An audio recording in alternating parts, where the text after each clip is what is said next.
My goodness. If you are talking about definition, it is actually the feeling of the people in Sabah towards the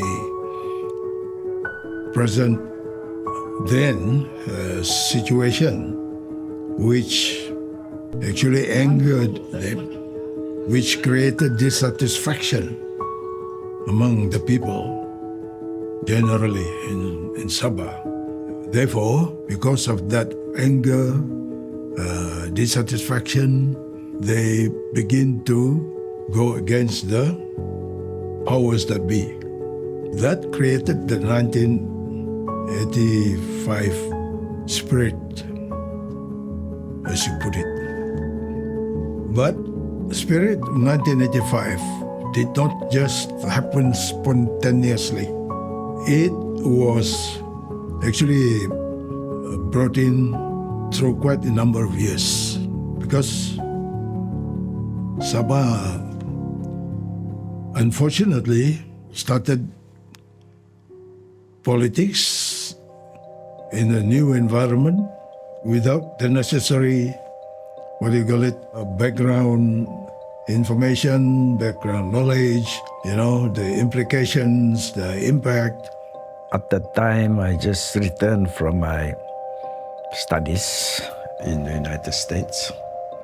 Berjaya government just dissolved the state assembly following a by-election in Tambunan. And that actually took place after Tambunan was abrogated as a district. And so the mood was very much tense. It was also the year that Labuan was federalized. After my brother was sacked from the cabinet, there was also an attempt by the chief minister, the government then, to try and weaken KDCA. Yeah, I was a young journalist, just finished high school, and I was in my early 20s, working as a journalist at that time. And I'm privileged to see the political development at that time. Because at that time, there was also this perception of the federal government ill-treating Sabah, that Haris was too close to the federal government. He was subservient to the federal government. Pada tahun 1985 itu saya masih lagi sebenarnya di bangku sekolah, berumur 14 tahun, tingkatan 2 lah waktu itu, berada di Beaufort. Pada waktu itu memang keadaan politik agak tegang. Saya pikir karena rentetan beberapa peristiwa, mungkin clash of personalities antara Tan Sri Pairin dan juga Presiden Berjaya lah juga merangkap Ketua Menteri Datuk Haris Saleh.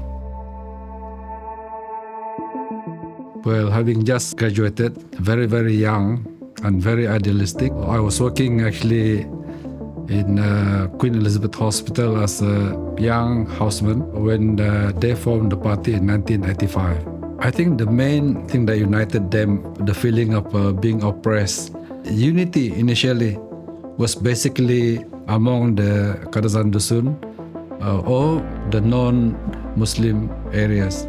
Memang sensitif dia punya perkara di waktu itu. Siapa mengikut memperjuangkan PBS ni dah bukan orang Islam. Itu ada orang gunakan agama. What broke the camel's back was the abrogation of Tambunan. So much so that the people of Tambunan have no more access to the administrative welfare of the people, that they have to travel to Kenengau, which is about 1 hour away. Apa yang dicadangkan ataupun ingin dilakukan oleh Kerajaan Berjaya adalah untuk mengubahlah status bumi putra rakyat Sabah kepada namanya dipanggil pribumi. Tindakan untuk memansuhkan itu pesta menua itu dan kemudian dijadikan pula pesta rakyat. So tindakan untuk merasa tidak puas hati dan merasa marah itu adalah sesuatu yang normal lah, I think. Saya kira yang jelas pada waktu itu adalah lebih kepada penindasan lah. It's all a question of, okay, if you talk about democracy, was there democracy? Or was there authoritarian rule? Was there dictatorship? I think we all know during Tun Mustafa's time, their hair, if it's long, they had the police to cut the hair short. Our priests were imprisoned. Our sisters from England sent back home. People were expected to convert to Islam. 16 August tahun 84, resigned from Berjaya. Jadi in the meantime, a number of people came to instigate me or encourage me to start a new party. I remember even my niece and my nephews who at that time, they were all shouting about PBS.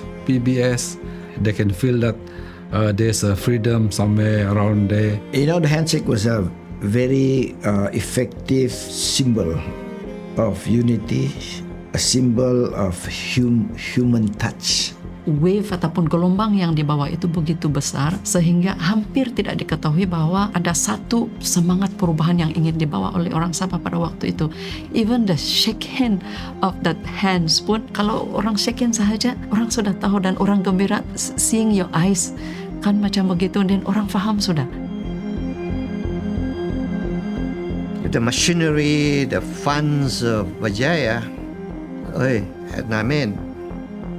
what else can you do with a party with a paltry sum, with no money, no machinery? PBS managed to secure a minimal, marginal win over the state assembly. Why everybody was elated, but you must remember that PBS won by a whisker. Even journalists from as far as Hong Kong, Singapore, coming to Sabah, they describe it as the victory of the people, people's power. What I saw was brave sabahan coming together. The people are willing to sacrifice their time, campaigning without expecting anything. All they want is for their rights to be restored. Pada ketika itu di mana Tan Sri Perin sudah menang dan dihalang untuk mengangkat sumpah. Bayangkanlah menunggu ke sana ke sini hingga membuat merusuhan sudah, banyak halangan, banyak rintangan, gangguan daripada pihak-pihak tertentu agar Tan Sri Perin tidak boleh mengangkat sumpah ya. Jadi semangat itu tidak lunturlah kepada ketika itu. Alhamdulillah lah Tan Sri Perin dapat juga mengangkat sumpah sebagai Ketua Menteri Sabah. Tetapi itulah tidak sampai 1 tahun mungkinlah begitu kan. First, they did not allow Pairin to be sworn in the istana. Second, the other side mobilized. Most people knew these were mostly illegal immigrants to protest on the results, to basically do some kind of uprising. Saya telefon Tun Adnan Robert, dia setuju terima saya jam 2 petang tu. Malam baru saya kena angkat sumpah. Main itu begitu punya tu. Jadi sampai kita kena bawa pergi court kan oleh Tun Mustafa. Court decided in favor of PBS lah. Jadi kita pun gembira lah. Itu pun because kita ini tidak kena suka. Nombor 1, diorang kalah. Nombor 2, Mahathir pun susah hati. Habis dia di Padang Merdeka itu dia bilang, we want sink or swim with Berjaya, dia bilang. Jadi marahlah dia kan. Oleh macam mana pun berlaku demonstration, kebakaran sini sana, asun, bom sini sana, ada orang mati juga. Peristiwa pahit itu musim sangat-sangat menyedihkan. Tapi nasib, everybody kept cool. Habis saya pun tidak mau ada huru-hara and managed to calm down everybody lah. The spirit of 1985. It is a piece of history that I learned through reading newspapers and through people telling me stories, especially the leaders during that time. For example, my dad and then other leaders of the party. So to me, really the spirit of 1985 was a time where everyone comes together, unite together to fight for what they think is right so that their voices are heard. Bila kita melihat pada senario 85, 86 menjadi kerajaan, kita nampak perjuangan PBS itu sulit. Kita tidak menampakkan kemarahan kita. Tapi ketika itu bila sudah wujud satu politik yang begitu mempertahankan hak kita, di situlah kita mulai kemarahan kita itu dalam perjuangan. Maksudnya kita bersemangat untuk menampakkan emosi kita, kemarahan kita kepada parti politik yang lepas. Semangat 1985 itu akan kekal dalam sanubari hati saya sebagai seorang pejuang, di mana kami pernah dicaci dan ini tidak sedikit pun mengajar saya untuk undur dalam perjuangan saya dalam PBS. Up until now, you can see all the leaders, they are fighting. Their challenges are always different every time. But then what they are doing is always together. The hard truth is, unless you are only down to nothing, you won't realize what you want to ask for. Unless people are stepping on you, then you might realize we should be united. The hope is there. The struggle must be for the state, must be for the people, must be for the future. Well, what is we learn from 1985 is very simple. Unity of purpose. If we are united in purpose to fight for whatever that we want to achieve, we will be able to achieve. Now, in reflection, I hope the younger generation will take all this into account because the future is their future. Sabah is their home, so they must defend.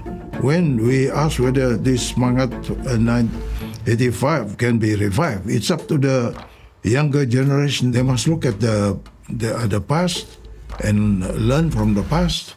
We are defending our state rights. Do you not feel that we should get back all our rights? Don't you care at all for your future? Or would you just leave it to the situation where your rights are being siphoned away quietly, subtly? Don't you feel anything at all? I'm hoping that the younger generation, wake up, make themselves available for the struggle that we are going through.